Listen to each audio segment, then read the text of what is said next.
మానస సరోవర్ యాత్ర ప్లాన్ చేస్తున్నారా? నమ్మకంగా సేఫ్ గా మీ కలల మానస సరోవర్ యాత్రని ట్రావెల్ టర్న్స్ తో నిజం చేసుకోండి. మరిన్ని వివరాలకు ఈ నెంబర్కు కాల్ చేయండి.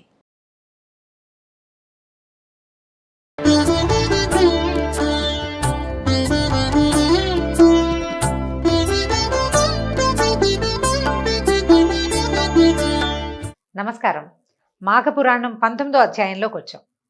చాలా కథలు ఉన్నాయండి. కొన్ని కొన్ని రిపీట్ అయినట్టుగా కూడా అనిపిస్తూ ఉంటుంది. అయితే ఈసారి ఇవాల్టి కథలోకి వెళ్దాము. గోమతి నదీ తీరంలో పవిత్రమైన నైమిసారణ్యం ఉంది. ఇప్పుడు నైమిసారణ్య యాత్రకి మనం కూడా చాలా మంది వెళ్తున్నాం కదా. అక్కడ ఎన్ని రకాల ఫల వృక్షాలు అవి ఉన్నాయో, ఔషధ వృక్షాలు ఉన్నాయి, తర్వాత దేవతా వృక్షాలు ఉన్నాయని చెప్తారు. అరణ్యమే అంటే రకరకాలు ఉంటాయి కదా. ఈ ఇన్ని రకాలుగా ఫల వృక్షాలు, తర్వాత తీగలు, పువ్వుల మొక్కలు, నివాసయోగ్యమైన అరణ్యం అన్నమాట అది. అలాంటి అరణ్యంలో ఏం చేసేవాళ్ళట, ఉత్తములైన తపోధనులైన ఎంతోమంది ఋషులు అక్కడ నివాసం ఉండేవాళ్ళు. అక్కడ నీటికి ఇబ్బంది లేదు, క్రూర మృగాల బెడద లేదు, ప్రశాంతమైన వాతావరణం ఉంటుంది. ఈ ఆలోచనతోటి, అది కూడా భగవద్దత్తమైన అరణ్యం అంటే తపస్సుకి వీలుగా భగవంతుడిచ్చిన అరణ్యంగా భావించి చాలామంది మునులు ఋషులు అక్కడికి చేరేవాళ్ళట. అయితే జ్ఞానము, వైరాగ్యము, ఇంద్రియ నిగ్రహము ఇవన్నీ ఉండాలి మునులకి, సహజంగా ఉండవలసినవి కదా. అయితే వీళ్ళల్లో ఏమైందంటే ఒకే చోట ఉండటంతో క్రమంగా మాట పెరిగి వాగ్వివాదాలు చోటు చేసుకున్నాయి. పరస్పరం కలహించుకునేవారు. నువ్వెక్కువ నేనెక్కువ మనకు వస్తాయి. ఋషులకి మునులకి వచ్చాయంటే మనకు ఆశ్చర్యంగా ఉంటుంది. కానీ ఏమవుతుందంటే ఇంకా వేరే ఏ రకమైన డిస్టర్బెన్స్ లేకపోవడంతో వీళ్ళు ఇందులోకి దిగారనమాట. ఏమని పోట్లాడుకున్నారట, నువ్వా నేనా, నేనెక్కువ నువ్వెక్కువ అని. భృగు మహర్షి అంటట, నేను తపోనిష్ఠుణ్ణి, యోగీశ్వరుని, నన్ను మించిన వాళ్ళు ఎవరున్నారని భృగు మహర్షి అన్నారు. గౌతముడు, నేను అందరికంటే పెద్దవాడిని, బ్రహ్మకల్పం పూర్తయ్యే వరకు తపస్సు కూడా చేశాను, నేనే గొప్పవాడినని గౌతమ మహర్షి చెప్పాడు. లోమసుడనే ముని నాకు సమానుడు లేడు, నేను మునులకే గురువునన్నట్ట. అక్కడి నుంచి గార్గ్యుడనే ముని సభలో నిలబడి, వేదశాస్త్రాదులన్నీ నాకొచ్చు కాబట్టి నేనే ఉత్తముణ్ణి, ఒట్టిగా తపస్సు చేస్తే సరిపోయిందా, వేదం శాస్త్రం తెలియద్దు, నాకు అవన్నీ తెలుసు అన్నాడు. అక్కడి నుంచి మాండవ్యుడు, నేను కర్మలని ఏమరకుండా యథాకాలంలో పూర్తి చేస్తానంటే ఎప్పుడు చేయవలసింది అప్పుడు. త్రికాల సంధ్యావందనం చేయాలి, త్రికాలాల్లోనూ హోమం చేయాలి, తర్వాత ఈ జంతుజాలాల్ని పరిరక్షించాలి, అతిథి అభ్యాగతలను చూడాలి, నేను ఎప్పుడు ఏమరపాటు లేకుండానే ఈ కర్మలన్నింటినీ చేస్తాను కాబట్టి నేనే ఉత్తముడి, నేను శాస్త్రాలు కూడా చదువుకున్నాను అని గర్జించేట. నేనే అన్నాడు.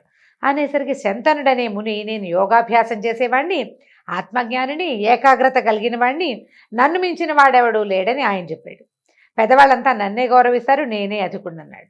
ఇప్పుడు తర్వాత ఆయన శౌనకుడనే ఆ ముని ఏం చెప్తారంటే, ఆత్మవేత్తలలో నేనే మొదటివాడిని. అంటే భగవంతుణ్ణి తెలుసుకోవడం. ఆత్మవేత్త అంటే నన్ను నేను తెలుసుకోవడం కాదు. నన్ను నేను తెలుసుకోవడం అనగానే ఏమిటి ఏం తెలుస్తుంది, నేను నువ్వు తెలుసుకో అని చెప్తుంటారు, మనం వింటుంటాం. నువ్వెవరో తెలుసుకో అని. నువ్వెవరో అంటే నేనెవరిని, నేను కిందటి జన్మలో ఫలానవాణ్ణి, ఆ కిందటి జన్మలో ఇంకేమన్నో అని చెప్పడం కాదు. నేను భగవంతుని తాలూకు ఒక ప్రతిరూపాన్ని. నాలోనూ ప్రపంచంలో ప్రతి ప్రాణిలోనూ ఉన్నది భగవదాత్మ మాత్రమే. జీవాత్మ పరమాత్మ కంటే భిన్నుడు కాదు. పరమాత్మలోని ఒక భాగమే జీవాత్మ. నేను పరమాత్మ తాలూకు ఒక అంశాన్ని అని తెలుసుకోగలగటం, ఆ ఆత్మజ్ఞానం కలిగి ఉన్నట్ట ఈయన. నాకంటే పూజ్యులెవరూ లేరని చెప్పేశాడు శౌనకుడు. వీళ్ళంతా ప్రతి వాళ్ళు తమ గొప్పతనాలు ఎవరి నోటికి వచ్చింది వాళ్ళు చెప్పుకున్నారు.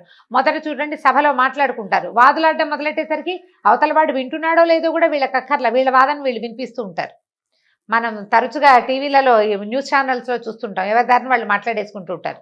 వీళ్ళు కూడా అంతే. ఈ మాట్లాడేసుకునే గోలలో కొంతమంది కోపం పట్టలేక భృగు మహర్షి దగ్గరికి వచ్చి ఆయన జటలు లాగేసి పిడికిలు బిగించి కొట్టేశారు కూడాట. ఒకళ్ళనొకళ్ళు దూషించుకోవటం, కొట్టుకోవటం, దండాలు ఛత్రాలు లాగేసుకోవటం. దండం పట్టుకుంటారు, జపం చేసుకోవటానికి చేతి కింద ఒక దండం పెట్టుకుంటారు కదా, ఆ దండం లాగేయటం, కమండలాలు విసిరేయటం, జపమాలలు లాగి తెంపేయటం, కొట్టేసుకుంటున్నారనమాట రకరకాలుగా. ఇన్ని రకాలు కొట్టుకుంటుంటే ఇలా పరస్పరం వివాద పడుతుండగా ఇది వివాదం కాస్త పోయి కొట్లాట కిందకి, చివరికి ఇంకొక దొమ్మి కిందకి తయారైపోతుందన్నమాట. ఆ సమయంలో కలహప్రియుడైన నారదుడు ఇక్కడికి వచ్చాడట. ఈ కలహించుకుని పోట్లాడుకు తెచ్చేవాళ్ళు మామూలుగా ఏం చేయాలండి, పోట్లాడుకుంటుంటే మధ్యలోకి వెళ్ళిన పెద్ద మనిషి, బాబు ఆగండి అయినా ఏమిటి, నేను సమాధాన పరుస్తానని అనకుండా ఇంకా కొంచెం ఉద్రేకం పెంచాడు. నువ్వే గ్రేట్ అని ఆయన్ని, నీకంటే తక్కువ వాడేవాడు ఎక్కువవాడు, నువ్వే చాలా గొప్పవాడవని ఇంకొకడిని ఇలాగా మునులని వాళ్ళని ప్రోత్సహించాడు. వాళ్ళు యథాశక్తి కొట్టుకునేందుకు వీలుగా ఇంకా కొంచెం మార్గం సుగమం చేశాడు ఈయన. ఇంతలో ఏమైంది, తర్వాత ఇక ఉద్రేకపరిచి అక్కడి నుంచి వెళ్ళిపోయాడు. వాళ్ళందరూ కొట్టుకుంటూ ఉండగా ఈ గోల మనం ఎక్కడ పడతాము అని మొదట సరదా వచ్చింది, తర్వాత విసుగు పుట్టిందనమాట. వెళ్ళిపోయి ఏం చేశాడట, వైకుంఠానికి వెళ్ళి ఈ విష్ణుమూర్తికి తెలియజేశాడట. నారదుడు ఏమన్నాడంటే, నారదుడు వెళ్ళి చెప్పాడు విష్ణుమూర్తి, వాళ్ళు కొట్టుకుంటున్నారు, ఇలా నేనంటే నేననుకుంటున్నారు, ఋషులు మునులు తాపసులు బ్రహ్మవేత్తలు ఆత్మవేత్తలు వీళ్ళంతా కలిసి ఇట్లా కొట్లాడుకుంటుంటే ఏం చేయాలి మహాప్రభో అని అడిగేసరికల భగవానుడైన విష్ణుమూర్తి ఏం చెప్తున్నాడంటే, వాళ్ళు జ్ఞానులే, ఉత్తమమైన జన్మలు కలిగిన వాళ్ళు, కానీ మాయకి లోబడి నా మాయకి లోబడే కలహంలోకి దిగారు. వీళ్ళ వివాదాన్ని ఉపాయంతో శమింపచేయాలి. ఎప్పుడైనా సరే మనం దేనికోసమైనా తాపత్రయం ఎప్పుడు తాపత్రయపడతామండి? ఏ వస్తువైనా నాకు కావాలన్న ఆశ, ఎదుటివాడి దగ్గర ఉన్నది నాకే కావాలని, లేదా నా దగ్గర ఉన్నది ఎవరి దగ్గర ఉండకూడదని, ఇదంతా కూడా విష్ణుమాయకి లోబడి ఉంటామండి మనం. నేను అశాశ్వతుణ్ణి, నేను రేపు ఉండను, ఈ కనపడే వస్తువంతా ఇది దృశ్యము, ఈ ప్రపంచం అంతా ఇది కేవలం కనిపిస్తూ ఉంటుంది, ఒక తెరలాగా కనపడుతుంది. ఒక్క క్షణం నేను కన్ను మూసానా ఇది ఏది నాకు ఉండదు అనే జ్ఞానం ఉండదు మనకి. ఆ జ్ఞానం లేకపోవటమే మనం మాయామోహితులుగా ఉండటం. అదే విష్ణుమాయ అని చెప్తాం. ఈ మాయ వల్లే వీళ్ళు ఇట్లా కొట్లాడుకుంటున్నారు, దీన్ని ఉపాయంతో శమింపజేయాలి. కాబట్టి నువ్వేం చేస్తావంటే, నాకు అత్యంత ప్రీతిపాత్రులైన సనక సనందనాదుల్ని తీసుకెళ్ళు అక్కడికి అని చెప్పాడు. అక్కడికి తీసుకెళ్ళి వీళ్ళతో పాటు మార్కండేయుడు, చిరంజీవి అయిన మార్కండేయుని కూడా అక్కడికి తీసుకెళ్ళమన్నాడు. ఎవరి గురించి చెప్తున్నారో చూడండి. ఈ సనక సనందనాదులు అంటే మామూలుగా ఇలా పేరు చెప్పుకుంటాం, సనక సనందనాదులు అని. వీళ్ళు నలుగురండి. సనక సనందన సనత్కుమార సనత్సుజాతులు, నలుగురు బ్రహ్మ మానసపుత్రులు. వీళ్ళు ఎప్పుడు 5 ఏళ్ల పిల్లల్లాగానే ఉంటారు, అంతే బాలురల్లే కనపడతారు. ఈ సనక సనందనాదులే విష్ణుమూర్తి తాలూకు ద్వారపాలకులైన జయవిజయుల్ని శపించిన వాళ్ళు. స్వామి సేవకు దూరం అవ్వండని శపించింది వీళ్ళేనమాట. నిరంతరము విష్ణునామ జపమే చేస్తారు. సనక సనందులు అత్యద్భుతమైన ఋషులలో అగ్రగణ్యులన్నమాట. చిన్నపిల్లలుగానే ఉంటారు. వీళ్ళతో పాటు ఎవరిని తీసుకెళ్ళమంటున్నారు? మార్కండేయుడిని. ఈ మార్కండేయుడికి ఏమిటి, వృద్ధుడు, బుద్ధిశాలి. దానికి తోడు ఇతను ఏంటంటే 7 మహాకల్పాలు జీవించి ఉంటాడు అతను. అతన్ని తీసుకెళ్ళి వాళ్ళ దగ్గరికి తీసుకెళ్ళి మొదట మార్కండేయుడు వస్తాడు, తర్వాత సనక సనందనాదుల్ని ప్రవేశపెట్టు, ఏం జరుగుతుందో చూడు, వీళ్ళేం మాట్లాడతారో వాళ్ళు ఎలా సమాధాన పడతారో చూడమని చెప్పేశారు కదా. సరే, ఈయన ఏం చేశారు, ఈ మార్కండేయుడికి చెప్పారు, కబురు చేశారు, నువ్వు వివాదపడుతున్నారు నైమిషారణ్యంలో మునులు, అక్కడికి వెళ్ళమన్నారు. వెళ్ళేసరి కల్లా కొత్తగా అప్పుడే వచ్చినటువంటి మార్కండేయ మహర్షిని చూడంగానే మునులు ఈ పోట్లాటలు అవి మానుకుని వివాదం ఆపారన్నమాట. కొద్దిగా అప్పటి మామూలుగా ఉండుంటే చాలా మర్యాదగా చేసి ఓహోహో వచ్చారా అని సంతోషపడేవాళ్ళు. వాళ్ళు కొట్లాడుకుంటూ ఉండగా ఎవరైనా వచ్చారనుకోండి తబ్బిబ్బు పడిపోతారు. తడబాటుగా అస్పష్టమైన మాటలతోటి ఎట్లాగొట్లా ఆయన కొంచెం గౌరవం చూపించారంటే పెద్దవాడిని గౌరవించారనమాట. సరే, వివాదాన్ని ఆపారు. కుశల ప్రశ్నలు అవి అడిగేసరికి ఈయన కూడా ఒక్కొక్కళ్ళని పేరుతోటి నాయన బాగున్నావా, గౌతమ బాగున్నావా, భృగు మహర్షి తమరు కులాసానా అని ఇట్లా ఒక్కొక్కళ్ళని పేరున వాళ్ళ తాలూకు కుశల ప్రశ్నాధికాలు అడిగి కొద్దిగా తాత్కాలికంగా శాంతపరిచారు. సరే, శాంతపరిచేస్తే కొద్ది రోజులు మార్కండేయ మహర్షి అక్కడే ఉండటంతో జనం కొంచెం తగ్గారు. కానీ వాళ్ళలో ఆవేశకావేశాలు లోపల ఉన్నాయి, కొట్లాటలుగా లేవన్నమాట.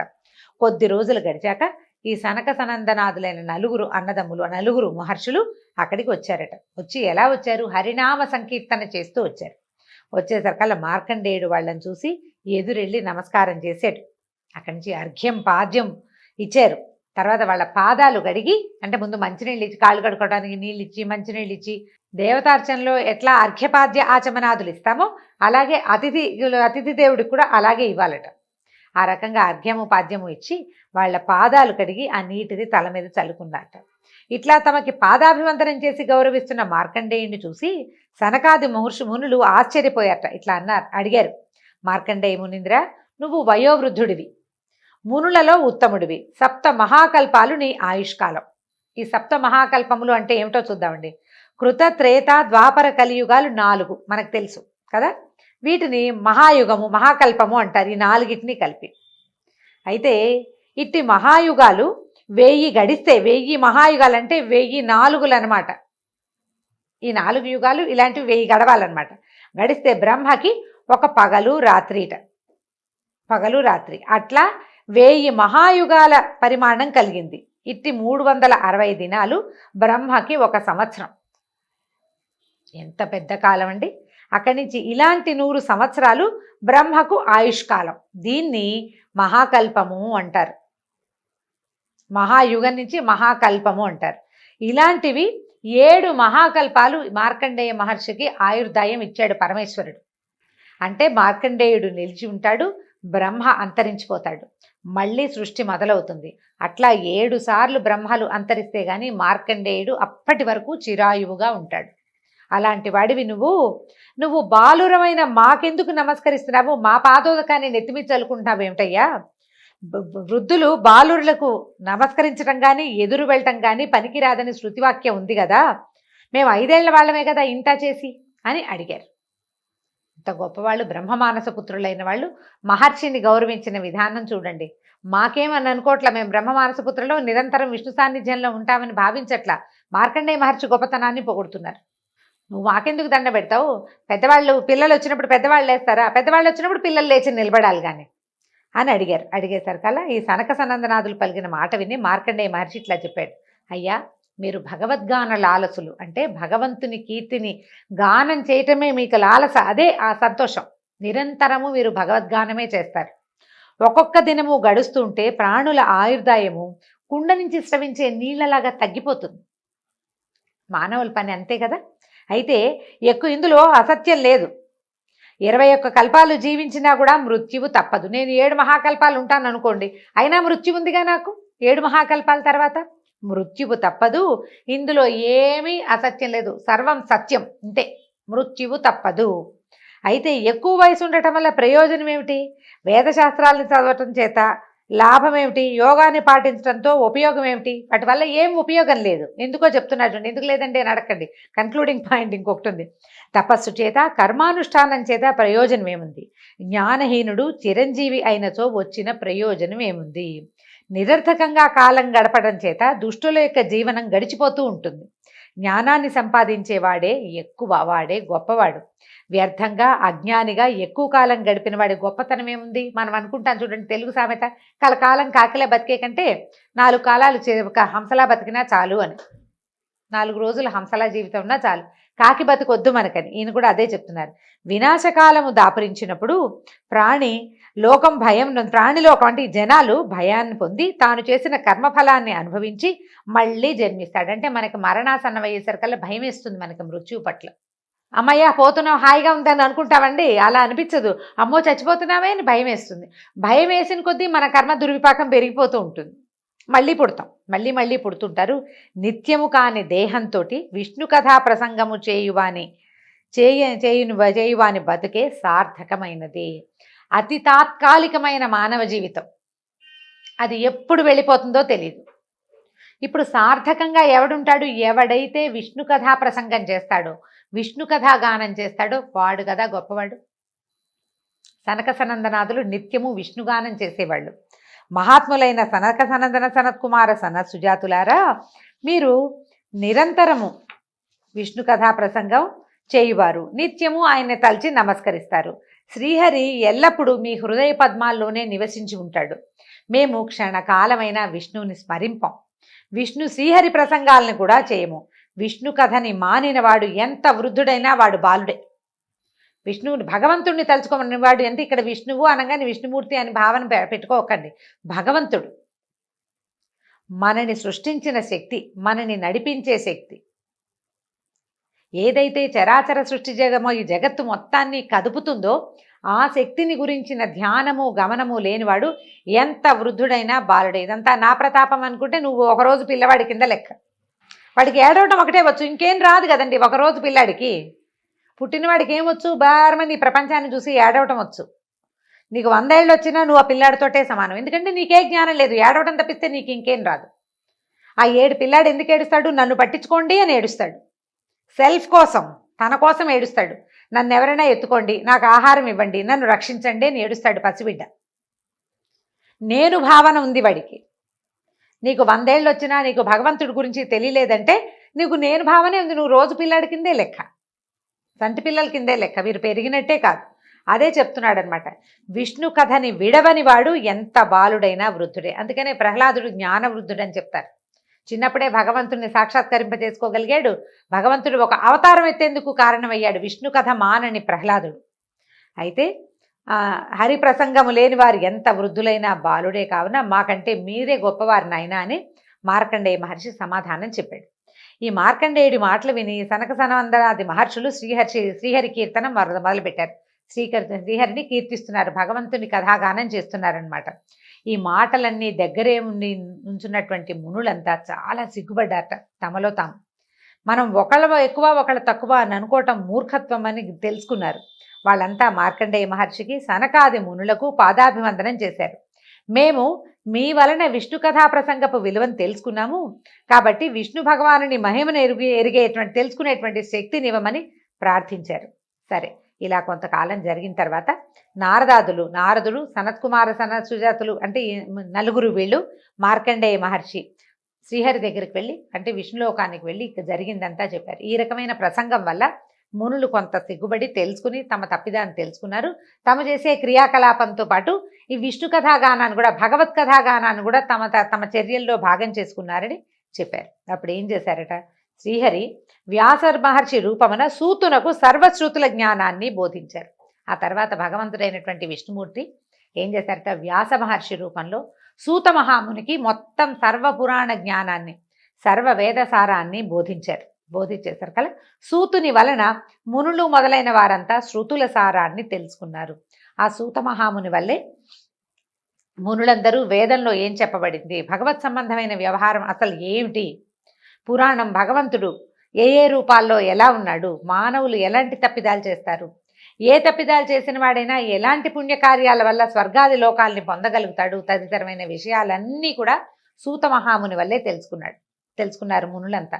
సూతుడు చూడండి, ప్రతి కథలోనూ సూత మహాముని మునులకు చెప్పాడు అనే చెప్తారు. ఈ సూత మహామునికి ఎవరు చెప్పారు, వ్యాస మహర్షి చెప్పారు. వ్యాసుల వారు ఎవరు, సాక్షాత్ విష్ణుమూర్తి. ఆయనే ఈ రూపం దాల్చి ప్రపంచానికి ఈమెయిల్ చేశాడు భగవంతుడే. అయితే శౌనకుడు మొదలైన మునులంతా అహంకారము మొదలైన మనోవికారాల్ని వదిలిపెట్టి ప్రశాంత చిత్తులై పరమేశ్వర జ్ఞానము పరమేశ్వర చింతనము కలిగి ఉండిరి. హారకేయూరాది భూషణాలు తమ విభిన్న రూపాల్ని పొందినా కూడా కరిగిపోయి తుదకి తమ మూలధాతువైన సువర్ణముగా అయినట్లుగా. ఎంత పెద్ద వాక్యం ఉందో చూడండి. మీరు ఎన్ని రకాల నగలైనా పెట్టండి, కరిగిస్తే అందులో నుంచి వచ్చేది బంగారమే కదా. మూలధాతువు ఏది, ఫలానా షాపులో ఫలానా మోడలు ఇంకెక్కడికో వెళ్తాం, మద్రాసులో బాగుంటాయండి అంటాం, కడపలో ఇంకా బాగుంటాయి, తెనాలి వైపు బాగా చేస్తారు బంగారపు వస్తువులు. కానీ వీటన్నిటికీ మూలం ఏది, బంగారం. ఆభరణాలన్నిటికీ మూలము బంగారము. ఆభరణాలన్నీ కరిగిస్తే చివరికి తమ మూలధాతువులోకే అవి బంగారంలోకే చేరిపోయినట్టుగా ప్రాణులు తమ కర్మ విశేషాన్ని అనుసరించి వివిధ రూపాలు పొంది తుదకి పరమాత్మ భావమునే చేరుతాయి. ఆయన పాదాలకే చేరిపోతాయి ప్రాణులన్నీ కూడా. వేదాంగములను సర్వశాస్త్రములను అభ్యసించి పరమాత్మ మహాత్మ్యమును ఎరిగి పరమాత్మ చింతనము చేసి భగవదనుగ్రహముని పొందుటయే జ్ఞానమునకు ఫలితము. నువ్వు ఎంత చదువుకో, ఇదంతా ఈ ప్రతాపం నాది కాదు భగవదనుగ్రహమే అని నమ్మినవాడు కరెక్ట్గా సరిగ్గా చేరవలసిన చోటికి చేరతాడు. ఇది నా ప్రతాపమే అని అనుకునేవాడు మళ్ళీ మళ్ళీ పుడుతూనే ఉంటాడు. ఈ పుట్టినవాడు ఎప్పటికో తెలుసుకుంటాడండి తప్పకుండా. ప్రతి జీవి తాను భగవన్మాయా మోహితంగా ఉన్నానని భగవంతునిలోని ఒక భాగాన్నే తనని తెలుసుకోవాల్సిందే ప్రతి మానవుడు. ఇప్పుడు కాకపోతే వచ్చే జన్మలో, ఇప్పుడు కాకపోతే దాని తర్వాత కొన్ని వేల జన్మలు ఎత్తైనా సరే తాము భగవంతుని చేరవలసిన వాళ్ళము, అందులోని భాగాలమేనని ప్రతి ప్రాణి గుర్తించవలసిందే. సమయం తీసుకుంటుంది అంతే. ఒక్కొక్కళ్ళకి తొందరగా తెలిసిపోతుంది, ఒక్కొక్కళ్ళకి అర్థం కాదు, ఒప్పుకోరు, వితండవాదం చేస్తారు. చాలా రకాల వాదాలు నడుస్తుంటాయి. ఏది దేవుడు ఉన్నాడా, ఉంటే చూపించు, ఇలాంటి ప్రశ్నలు వేస్తూ ఉంటారు. నాకు దేవుడు లేడు అందుకే మా నాన్న చనిపోయారు, ఇలాంటివి కూడా మాట్లాడుకుంటుంటాం. భగవంతుడు ఉండటానికి దీనికి సంబంధం లేదు, అసలు అది వేరే సబ్జెక్ట్ అనే పాయింట్ అసలు మనకు తెలియదు. క్రమంగా ఎప్పటికో జీవుడు తెలుసుకుంటాడట. ఈ తెలుసుకుని ఏం చెప్తున్నారు, అది జ్ఞానాన్ని భగవంతుని యొక్క ఉన్నాడు ఆయన ప్రజెన్స్ని తెలుసుకుని మనం ఆయన పాదాల చెంతకు చేరవలసిన వాళ్ళమే అని తెలుసుకోవటమే జ్ఞానమునకు ఫలితము. మాఘమాసాది వ్రతాలు తర్వాత భగవత్ చింతనని నిరంతరంగా అలవాటు చేసి జీవులను తరింపచేయును. ఇప్పుడు మనం మాఘమాసంలో ఉన్నాం. పొద్దున్నే స్నానం చేయండి, ఏదో సూర్యుడికి దండం పెట్టుకోండి అని చెప్తున్నామా? ఇలాంటివి ఎందుకండి? మనల్ని భగవంతుని వైపు తిప్పటానికి. మనకున్న అనుమానాలు అవన్నీ ఈ ప్రవాహంలో కొట్టుకుపోతూ ఉంటాయి. ఏదైనా ఒక ప్రయోజనం కనపడింది అనుకోండి, వాడి కర్మ విశేషం వల్ల కర్మ అంటే ఎలా చెప్పాలంటే, మనకి ఈ జన్మతోటి ఈ కర్మ గనక తొలగిపోయే అవకాశం ఉంటే మనకు తెలుస్తుంది. ఈ స్నానం వల్ల ఈ ఫలితం కలిగింది, భగవంతుడి వల్ల ఈ ఫలితం మనకు కనిపించింది, ఇది ఇంకా ముందుకు తీసుకెళ్ళాలి, ఇలాంటి భావాలు మొదలవుతాయన్నమాట. క్రమంగా మనము నమ్మకపోవటం నుంచి నమ్మడం వైపుకు ప్రయాణిస్తాం. నమ్మాలి కదా, ఏదైనా ఒకటి దూరంగా దీపం ఉందని తెలియాలి మనకి, మనం నమ్మాలి అక్కడెక్కడో కనపడుతుందని. తర్వాత ఆ దీపాన్ని వెతుక్కుంటూ వెళ్ళాలి మనం. దూరంగా మనకి దీపం కనపడుతుంది, ఆ దీపాన్ని చేరగలగాలి. వెంటనే చేరలేకపోతాం. కొంతమంది ఈ జన్మలోనే, కొంతమంది పై జన్మలో, కొంతమంది ఆ పై జన్మలో చేరతారు. దీపం అంటూ ఉందనే నమ్మకం కలగటం కోసమే మనకి, అంటే భగవద్జ్యోతి తప్పకుండా ఉందని తెలుసుకోవటానికే ఈ కార్తీక మాసము, మాఘమాసం, వైశాఖ మాసం ఇలాంటి నియమాలు పెట్టబడ్డాయి. దానివల్ల భగవత్ చింతన అలవాటుగా అయినా చేస్తారు. ఎప్పటికో బుద్ధి వికసిస్తుంది, రాయిగా రాయిగా గుండ్రంగా రాతొచ్చినట్టుగా అన్నమాట. అయితే ఇది జీవికి అలవాటు చేయాలి. మాఘమాస వ్రతాచరణ భగవత్ చింతనాన్ని జీవికి అలవాటు చేస్తాయి. అట్టి చింతనం వల్ల ప్రాణి ఇహలోక సుఖాలను, పరలోకమును, దుష్కర్మ క్షయమును, సత్కర్మ ఆచరణ ఫలితాన్ని పొంది భవసాగరాన్ని తరించును. జీవలోకం తాలూకు కష్టాన్ని, భవసాగరం అంటే ప్రస్తుతం మనం నడుస్తున్నదనమాట, ఈ సాగరాన్ని, ఈ సంసార సాగరాన్ని దాటి వెళ్ళిపోతాడు. తరించటం అంటే దాటగలుగుతాడనమాట.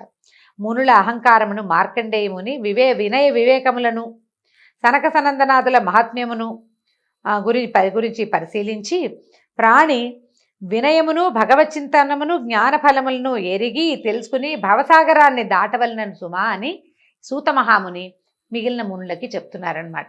ఈయన ఎలా చెప్పాడు? మార్కండేయుడు శతాధిక వృద్ధుడు, అప్పటికి చాలా వృద్ధుడు ఆయన, ఎన్ని కల్పాలో దాటాలి, కానీ తమ భగవచ్చింతన చేసేవాడి పాదాలని పట్టుకోవాలి ప్రతివాడు అనే మాటని మిగిలిన మునులకి తెలియజేశారు. భగవచ్చింతనే చాలా ముఖ్యమైందని మార్కండేయ మహాముని తెలియజేశాడు. అదే మనం కూడా తెలుసుకోవాల్సిన విషయం. ఇంతటితోటి 19వ రోజు పారాయణ పూర్తయిందండి.